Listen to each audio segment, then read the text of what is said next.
Hey, friendo, Steve here. And Larson. And on today's Going In Raw news brief, WWE may be rolling back live events. AEW sees a ratings jump in advance of All Out. But first, Tony Khan and Chris Jericho talk Brock Lesnar and AEW. Larson, what's in the news? So, Brock Lesnar, seemingly free agent.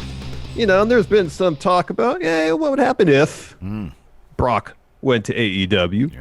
Well, anyways, both the demo god, Chris Jericho, and Tony Khan spoke about the possibility of the Beast heading to All Elite during his pre-All Out conference call.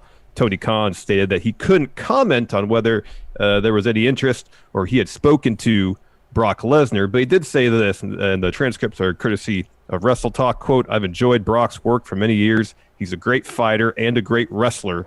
I don't think people talk enough about what a great worker Brock Lesnar is, and he's one of the great working big men I've ever seen, one of the great athletes in the history of the wrestling business, and I have so much respect for him, but yeah, I couldn't comment on that." Meanwhile, Chris Jericho spoke with Gary Cassidy and was asked about Brock's free agency, and this is what he had to say. Transcripts from Fightful. Steve, you want to take this one? Yeah, sure. He said, well, the reason the rumors are only out there is because someone said free agent.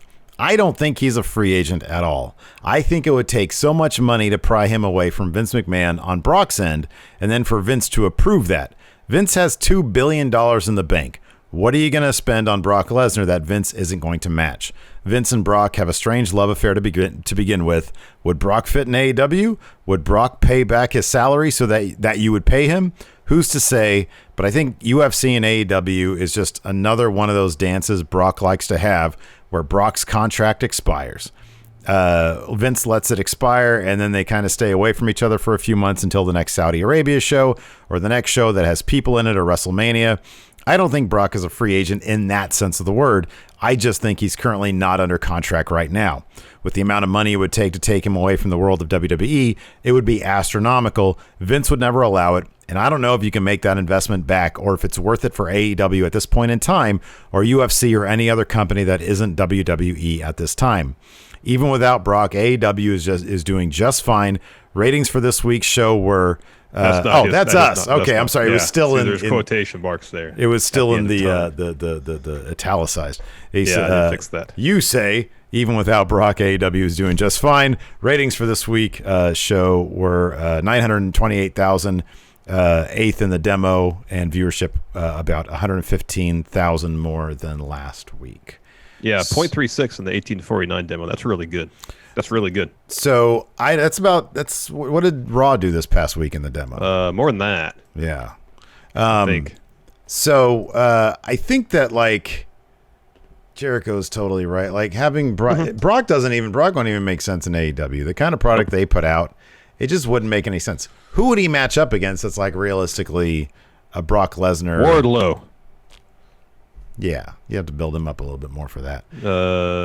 Raw. I mean, if Kenny was a little bit more, Kenny would be the guy if they had sort of built Kenny into a best bout machine again, but he's kind of not. So not right now, but give him like 6 months to put on really good matches. He can get there again. To answer your question about what Raw's demo numbers were by the hour, 0.63, 0.59, and 0.53. Okay. Yeah, I don't know, dude. He's right, though. I mean, it would take, a huge sum of money, a massive investment, one that probably wouldn't be returned for whatever, or at least for AEW. I don't know if UFC wrote a huge check if they would see the return in the number of pay-per-view buys to see him fight, say, John Jones. Which is a fight Dana White has said he's willing to put on. I think that for the UFC, it would totally be worth it. I think that they would definitely see the returns from that. I mean, the UFC they're like the WWE. Like they have tons and tons and tons of money to spend, and they do that just to stay top of the mountain. That's what WWE does. They just spend all that money to stay at the top of the mountain, and they make it up in a number of other ways. AEW is different. AEW adheres to a certain budget. They're very strategic with how they spend their money, evidently, and yeah, it would just be it just wouldn't. I don't know. It'd be kind of goofy for Brock Lesnar to be in AEW. The only real reason I could see Brock wanting to go someplace else is just to prove something. That scene doesn't actually seem to be within his character, though. I don't know what there is, but what would it be to prove? I don't know. Yeah. Unless at what, mid-40s or whatever, however old he is, he just wants to say, all right, I'm gonna go out and prove I'm one of the best wrestlers in the world.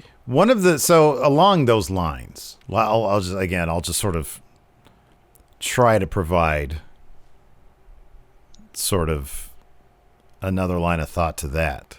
I never would have thought in a million years, a couple of years ago, Randy Orton in this day and age would be engaging with the Young Bucks on Instagram, would be talking about the things that he sort of talks about these days, which is he seems to actually have a legitimate interest and love in wrestling, in the wrestling industry beyond WWE. He knows who's out there. He knows what's going on.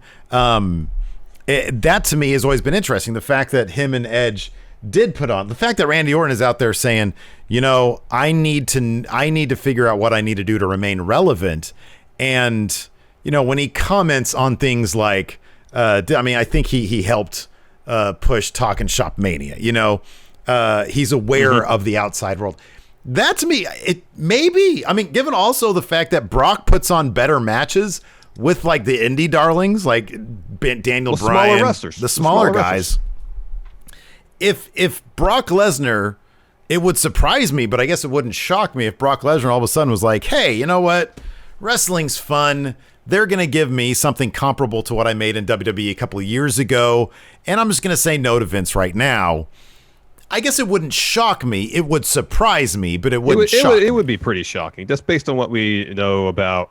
Granted, we don't know Brock personally. We don't know what goes through his head. Just whether it's his image, what we know about him based anecdotally. I don't know. It doesn't seem like he would be the type of guy to go out there and say, hey, I need to prove this or that. I don't feel like he needs to prove himself to anybody. That's probably how he feels about himself. I don't need to prove myself to anybody. He does what he wants to do. And if for some reason he thought, I don't know why he would want to do that. I don't know. I mean, unless he woke up one morning, it's like, you know what? I'm set for life. I have a ton of money. I don't need all the money. But why? But yeah. So he said he'd do whatever he wants. Yeah, why would he want to do it? But AEW's not a challenge, though. It's not a challenge. How is that a challenge? It might be a challenge for him. It's a different approach potentially to the in-ring product. Maybe. It'd just all be about, you know what? I made a ton of money. I used to be a really good wrestler back in the early aughts. I feel like I still have it in me. Maybe he just feels like in WWE I just kind of rest on my laurels too much, too comfortable. Got to go outside my comfort zone, challenge myself. That's what Orton's doing. He's challenging himself. Sometimes, yeah. At this stage in his career, he's challenging himself to learn new things, which is great. Which is why I say with Brock, it wouldn't shock me, but it would surprise me. Yeah, like it's wrestling. It wouldn't shock me necessarily because so many crazy things happen these days anyway. It'd be pretty with Brock. I feel like it'd be pretty shocking. It'd be pretty shocking. 'Cause I feel like if he has anything to prove, it would be in UFC. Yeah. Because the way he his run ended last time because of diverticulitis, and he had to like kind of stop fighting because of that. If there'd be anything you would think he would have to prove, it'd be in that sphere, not necessarily pro wrestling. But I could be wrong. You know what isn't shocking? WWE might be saying goodbye to house shows. If the last couple rounds of WWE financials have told us anything other than that the company is absurdly profitable, it's that WWE seems to be in better shape not running house shows. We'd heard several times recently that house shows have been losing money for the company. Now it seems like WWE may be serious about scaling back its live events post-COVID. If Dave Meltzer is to be believed, sometimes it's a big if. On a recent Wrestling Observer Radio, though, the Wrestling Observer himself reported that, and these transcripts come to you from WrestlingNews.co, WWE is very much contemplating cutting way, even when things go back to normal, cutting way back on live shows.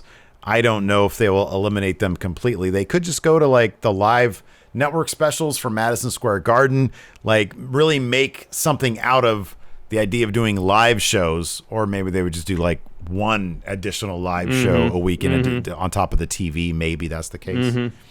Yeah, I mean, if you do, for example, like the SmackDown crew, they do their show on Friday, and then they can do one on Saturday, and then Raw will be Sunday and Monday, and then everybody else gets the rest of the week off.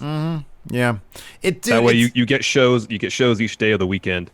You kind of cover your bases. It seems to be, honestly, it just seems to be that's where the wrestling industry would be headed.